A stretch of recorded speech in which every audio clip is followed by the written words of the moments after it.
Hello दोस्तों, स्वागत है आपका अपने यूट्यूब चैनल स्टडी अड्डा आरके के चैनल पर। आज हम इस वीडियो में लेकर आए हैं आपके लिए दिल्ली पुलिस कांस्टेबल के लिए एक ज़बरदस्त प्रैक्टिस सेट। अगर आप भी इस प्रैक्टिस सेट को पूरा कवर कर लेते हो या पूरा देख लेते हो तो मैं मानता हूं कि आपको 10 से 15 नंबर का इसी प्रैक्टिस सेट से आने वाली परीक्षा में मिल जाएगा। तो वीडियो को पूरा और ध्यान से देखना ना भूलेगा। तो बिना देरी के करते हैं वीडियो को स्टार्ट।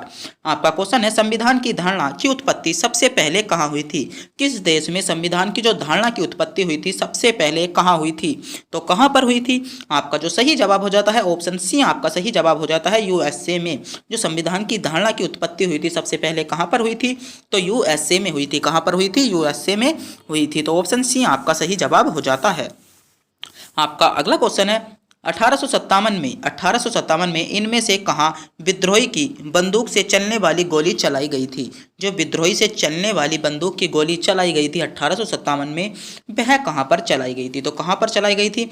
बैरकपुर में चलाई गई थी। कहां पर? बैरकपुर में चलाई गई थी। तो ए आपका बिल्कुल सही जवाब हो जाता है। कौन सा? ऑप्शन ए आपका जो है इसका बिल्कुल करेक्ट जवाब हो जाएगा। आपका अगला क्वेश्चन है, चमगादड़ अंधेरे में किसकी मदद से उड़ने में सक्षम होते हैं? जो आपने देखा होगा चमगादड़ रात में उड़ते हैं, जो अंधेरे में उड़ते हैं, वह किसकी मदद से उड़ने में सक्षम होते हैं? तो किसकी मदद से सक्षम होते हैं? अल्ट्रासोनिक तरंगों की करण से। किसके? अल्ट्रासोनिक तरंगों की मदद से उड़ने में सक्षम होते हैं। तो ऑप्शन बी आपका जो होता है बिल्कुल सही जवाब हो जाता है। आज के जो क्वेश्चन चल रहे हैं वैसे सारे सेलेक्टेड चल रहे हैं, तो वीडियो को अंत तक जरूर देखिएगा। अगर आप वीडियो को अंत तक देखते हो तो मैं मानता हूं कि आपका बहुत ही अच्छा लेवल हो जाएगा। तो अगर आपने भी अभी तक हमारे चैनल को सब्सक्राइब भी नहीं किया है तो चैनल को सब्सक्राइब भी जरूर कर लीजिएगा। चैनल को तो आप सब्सक्राइब कर ही देगा और वीडियो को भी लाइक कर लेगा। चैनल को सब्सक्राइब करने में कौन से आपके पैसे जाते हैं? आपका अगला क्वेश्चन है, मदर टेरेसा का जन्म में हुआ था। जो मदर टेरेसा हैं थी उनका जन्म कहाँ पर हुआ था? तो उनका जन्म कहाँ पर हुआ था? आपका सही जवाब हो जाएगा अल्बानिया में। तो ऑप्शन सी आपका जो होता है बिल्कुल सही जवाब हो जाता है।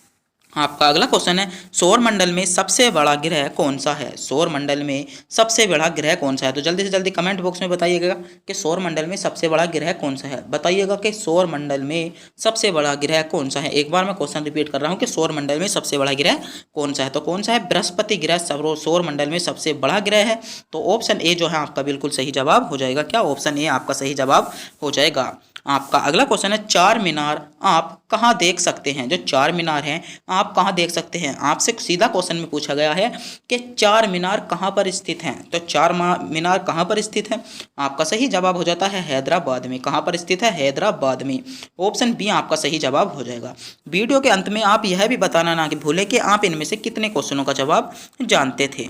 आपका अगला क्वेश्चन है, पीवी सिंधु एक खिलाड़ी हैं। पीवी सिंधु एक खिलाड़ी हैं। आपका क्वेश्चन है कि पीवी सिंधु का संबंध किस खेल से है? पीवी जो सिंधु है उनका खेल किस संबंध खेल से है? तो बैडमिंटन से है। किससे है? बैडमिंटन से है। तो ऑप्शन बी जो है ऑप्शन सी जो है आपका सही जवाब हो जाता है। पीवी सिंधु का संबंध बैडमिंटन से है। आपका अगला क्वेश्चन है, थॉमस अल्वा एडिसन कौन थे? जो थॉमस एल्वा एडिसन थे वे कौन थे? तो कौन थे? तो आपका सही जवाब क्या हो जाता है? अनविवेक्स। कौन थे? अनविवेक्स थे। तो ऑप्शन सी जो है बिल्कुल आपका सही जवाब हो जाएगा। आपका अगला क्वेश्चन है, मिल्क कोऑपरेटिव अमूल के संस्थापक कौन है? के संस्थापक कौन है? तो जल्दी से जल्दी बताइए कौन है? बर्निंग्स कुरियन। तो ऑप्शन ए जो है आपका बिल्कुल सही जवाब हो जाता है। आपका अगला क्वेश्चन है, भारत की पहली महिला आईपीएस अधिकारी थी। जो भारत की पहली महिला आईपीएस अधिकारी बनी थी वह कौन बनी थी? तो क्वेश्चन नंबर 10 आपका एग्जाम की दृष्टि से बहुत ही महत्वपूर्ण क्वेश्चन है कि भारत की पहली महिला आईपीएस अधिकारी कौन थी? तो भारत की पहली महिला आईपीएस अधिकारी कौन थी? तो किरण बेदी। कौन थी? किरण बेदी थी। तो ऑप्शन ए आपका सही जवाब हो जाएगा। किरण बेदी के ऊपर आपको एक मूवी भी मिल जाती है जिसका नाम क्या है? किरणी बेदी। आपकी एक मूवी भी बनी हुई है। आपका अगला क्वेश्चन है, भारत में मतदान करने की सबसे कम आयु है। जो भारत में मतदान करने की सबसे कम आयु है, मतलब आपका क्वेश्चन है कि मतदान करने की आयु कितनी है जो हम मतदान कर सकते हैं? तो कितनी है? आपका सही जवाब हो जाता है 18 वर्ष। 18 वर्ष का व्यक्ति मतदान कर सकता है। तो ऑप्शन ए आपका सही जवाब हो जाता है। क्या? ऑप्शन ए आपका सही जवाब हो जाता है। आपका अगला क्वेश्चन है, पौधों को अपना पोषण मुख्यतः इनमें से किससे प्राप्त होता है? जो पौधे अपना पोषण प्राप्त करते हैं वह मुख्यतः इनमें से किससे करते हैं? तो आपके 4 विकल्प दिए गए हैं, आपको बताना होगा कि पौधे अपना पोषण किससे प्राप्त करते हैं। तो पौधे जो अपना पोषण प्राप्त करते हैं किससे करते हैं?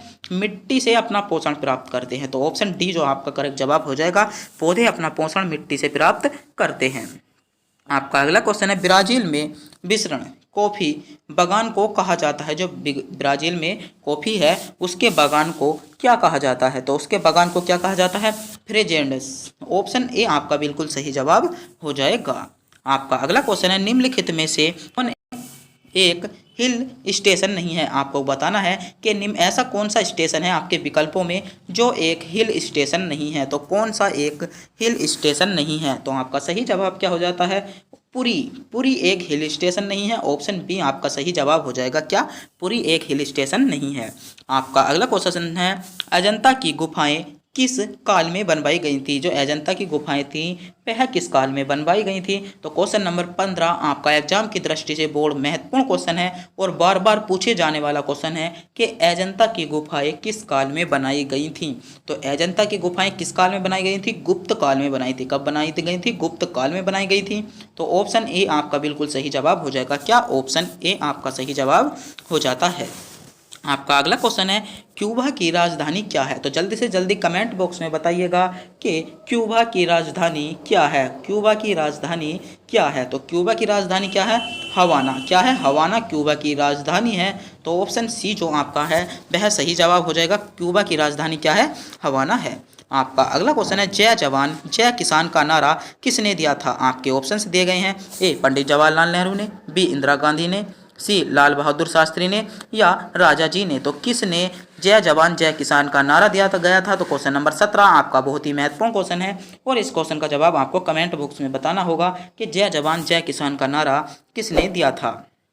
आपका अगला क्वेश्चन है, इनमें से किसे ज्ञान से प्रकाशित कहा जाता है? इनमें से किसे ज्ञान से प्रकाशित कहा जाता है? तो किसको ज्ञान से प्रकाशित कहा जाता है? तो गौतम बुद्ध को। किसको कहा जाता है? गौतम बुद्ध को कहा जाता है। तो ऑप्शन ए जो है आपका सही जवाब हो जाएगा। गौतम बुद्ध को ज्ञान से प्रकाशित किया जाता है।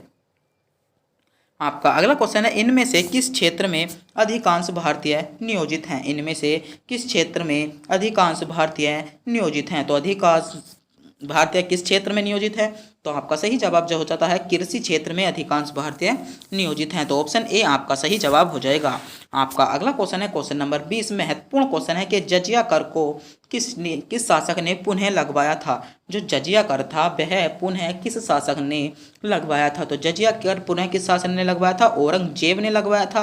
तो ऑप्शन बी आपका सही जवाब हो जाएगा। क्वेश्चन नंबर 20 आपको एग्जाम की दृष्टि से बहुत ही महत्वपूर्ण क्वेश्चन है कि जजिया कर को किसने पुनः लगवाया था? तो किसने लगवाया था? औरंगजेब ने लगवाया था। तो ऑप्शन बी आपका करेक्ट जवाब हो जाएगा। आपका अगला क्वेश्चन है, भारत एक धर्मनिरपेक्ष राष्ट्र है क्योंकि? भारत एक धर्मनिरपेक्ष राष्ट्र है क्योंकि यह सभी धर्मों को एक समान मानता है। क्योंकि यह सभी धर्मों को एक समान मानता है, इसलिए भारत क्या है? धर्मनिरपेक्ष देश है। तो ऑप्शन बी आपका जो है बिल्कुल सही जवाब हो जाएगा। तो अगर आपने भी अभी तक हमारे चैनल को सब्सक्राइब भी नहीं किया है तो चैनल को सब्सक्राइब जरूर कर लीजिएगा। आपका अगला क्वेश्चन है, वायुमंडल की कौन सी परत रेडियो तरंगों को पृथ्वी की सतह पर वापस प्रवर्तित करती है? तो कौन सी परत करती है? तो आपका सही जवाब क्या हो जाता है? आपका करेक्ट जवाब हो जाता है ऑप्शन ए, आयन मंडल। कौन करता है? आयन मंडल करता है। तो ए आपका क्या हो जाएगा? सही जवाब हो जाएगा। अधिकतर क्वेश्चन इसमें क्या लगा देते हैं बच्चे? ओजोन परत लगा देते हैं। ओजोन परत आपका बिल्कुल गलत जवाब हो जाता, तो आयन मंडल आपका सही जवाब हो जाएगा। आपका अगला क्वेश्चन है, इनमें से कौन बिजली का सबसे खराब चालक है? बिजली का जो सबसे खराब चालक है वह कौन है? तो जल्दी से जल्दी बताइएगा कि बिजली का सबसे खराब चालक कौन सा है? तो कौन सा है? कार्बन जो है आपका बिजली का सबसे खराब चालक है। तो ऑप्शन डी आपका सही जवाब हो जाएगा। क्या कार्बन आपका बिजली का सबसे खराब चालक हो जाता है? आपका अगला क्वेश्चन है, इनमें से किसने भारतीय मैक्यो या बेली कहा गया था? जो भारतीय में क्या बेली कहा गया था? किसको भारतीय में क्या बेली कहा गया था? तो किसको कहा गया था? आपका सही जवाब हो जाएगा कौटिल्य उर्फ चाणक्य को। किसे कहा गया था? चाणक्य को कहा गया था, जिसे कौटिल्य के नाम से भी जाना जाता है। तो ऑप्शन सी जो है आपका सही जवाब हो जाता है। आपका अगला क्वेश्चन है, भारत आने से समुद्री मार्ग की खोज इनमें से किसने की थी। आपका क्वेश्चन है कि भारत आने में जो भारत को समुद्री मार्ग की का रास्ता बताया था वह किसने बताया था। तो किसने बताया था, वास्को डी गामा ने। अधिकतर बच्चे कहते हैं कि भारत की खोज किसने की थी, वास्को डी गामा ने की थी। अरे भाई, भारत की खोज वास्को डी गामा ने नहीं की थी, भारत आने का रास्ता की खोज वास्को डी गामा ने की थी। भारत तो पहले से ही बसा हुआ था ना, तो भारत को समुद्री मार्ग की खोज वास्को डी गामा ने की थी। तो ऑप्शन बी आपका सही जवाब हो जाएगा। आपका अगला क्वेश्चन है, गुरु केलु केलुचरण महापात्र इनमें से किस नृत्य शैली का आचार्य है। किस नृत्य शैली का आचार्य है। तो किसका है, ओडिशा। ऑप्शन डी आपका करेक्ट जवाब हो जाता है। आपका अगला क्वेश्चन है, दक्षिणी गोलार्ध में सबसे लंबा दिन होता है। जो दक्षिणी गोलार्ध है उसमें सबसे लंबा दिन कब होता है। तो दक्षिणी गोलार्ध में सबसे लंबा दिन कब होता है। तो आपका करेक्ट जवाब हो जाता है 22 दिसंबर को। 22 दिसंबर को दक्षिणी गोलार्ध में सबसे लंबा दिन होता है। तो ऑप्शन डी जो है आपका करेक्ट जवाब हो जाएगा। आपका अगला क्वेश्चन है, Indira Gandhi centre of atomic research कहाँ पर है। कहाँ पर है। तो आपका करेक्ट जवाब क्या हो जाता है, कलपक्कम में है। कहाँ पर है, कलपक्कम में है। तो ऑप्शन बी आपका सही जवाब हो जाएगा। क्या, ऑप्शन बी आपका करेक्ट जवाब हो जाता है। आपका अगला क्वेश्चन है, निम्नलिखित में से किसे धोने का सोडा कहा जाता है। क्वेश्चन नंबर 29 आपका एग्जाम की दृष्टि से बहुत ही महत्वपूर्ण क्वेश्चन है। आपका क्वेश्चन है कि निम्नलिखित में से किसे धोने का सोडा कहा जाता है। तो धोने का सोडा किसे कहा जाता है, सोडियम कार्बोनेट को। किसे कहा जाता है, सोडियम कार्बोनेट को धोने का सोडा कहा जाता है। तो ऑप्शन बी आपका सही जवाब हो जाएगा। आपका अगला क्वेश्चन है, मुंह में ही लार भोजन के वाले भोजन को पचा देती है। कौन से वाले भोजन को पचा देती है। जो मुंह की लार होती है वह भोजन के किस भाग को पचा देती है। तो क्वेश्चन नंबर 30 आपको एग्जाम की दृष्टि से बहुत ही महत्वपूर्ण क्वेश्चन होने वाला है। तो कौन सी लार है।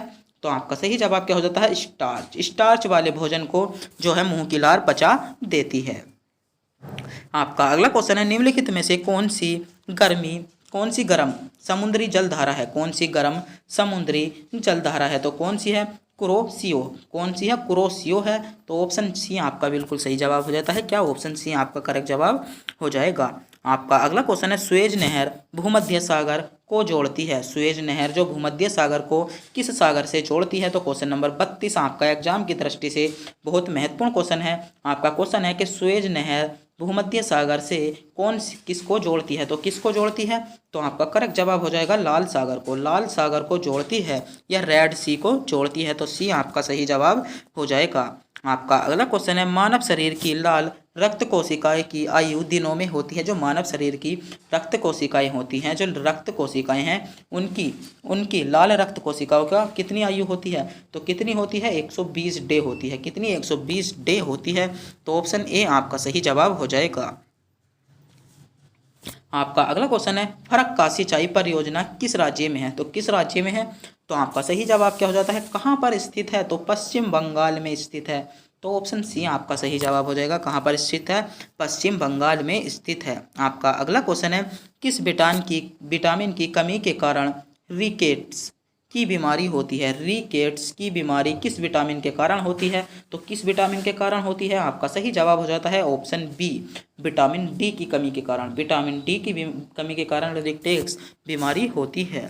आपका अगला क्वेश्चन है, हाइड्रोक्लोरिक अम्ल का सूत्र है। तो क्वेश्चन नंबर 36 आपका एग्जाम की दृष्टि से बहुत महत्वपूर्ण क्वेश्चन है। आपको बताना होगा कि हाइड्रोक्लोरिक अम्ल का सूत्र क्या है। तो जल्दी से जल्दी कमेंट बॉक्स में बताइएगा कमेंट बॉक्स में हाइड्रोक्लोरिक अम्ल का सूत्र क्या है।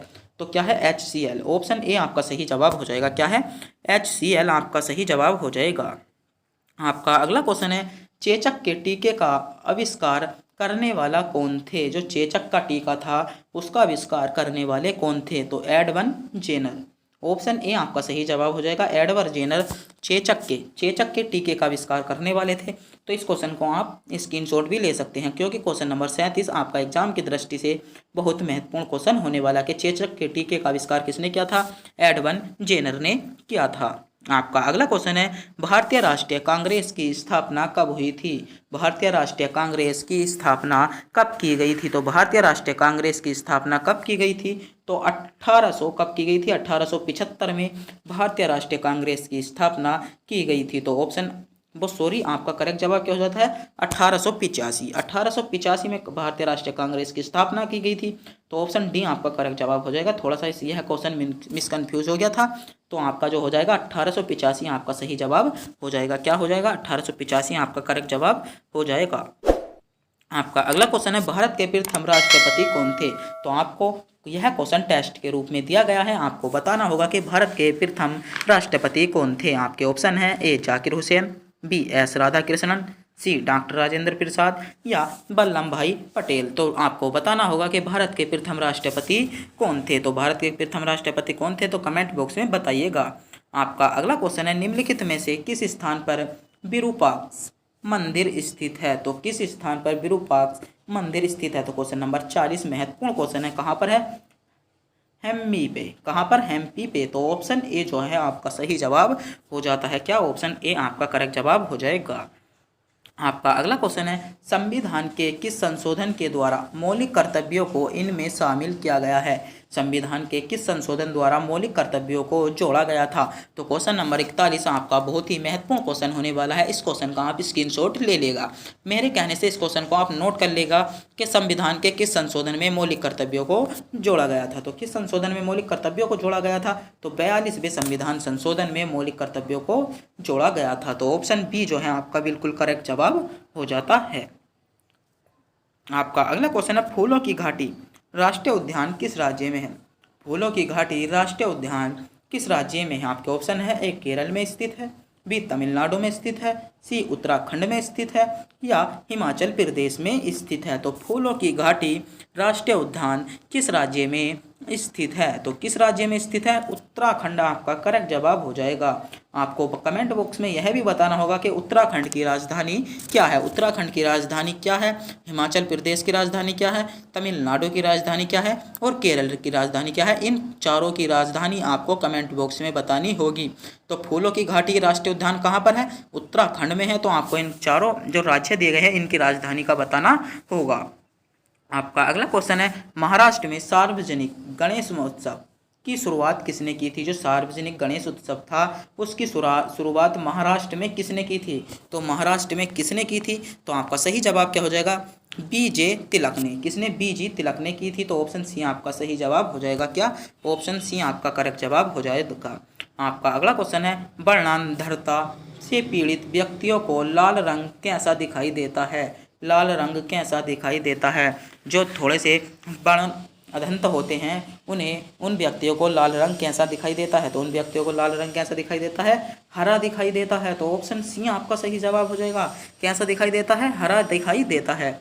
आपका अगला क्वेश्चन है निम्नलिखित में से कौन भारतीय राष्ट्रीय आंदोलन के गर्म दल के नेता थे। तो क्वेश्चन नंबर 45 आपका एग्जाम की दृष्टि से बहुत महत्वपूर्ण क्वेश्चन है कि गर्म दल के नेता कौन थे। जो भारतीय राष्ट्रीय आंदोलन था उसमें गर्म दल में बटा था, एक तो बच गया था नरम दल और गर्म दल में। तो गर्म दल के नेता कौन थे, तो गर्म दल के नेता कौन थे, तो बिपिन चंद्र पाल। ऑप्शन सी आपका सही जवाब हो जाएगा। बिपिन चंद्र पाल गर्म दल के क्या थे, नेता थे। तो ऑप्शन सी आपका करेक्ट जवाब हो जाता है। कौन सा, ऑप्शन सी आपका सही जवाब हो जाएगा।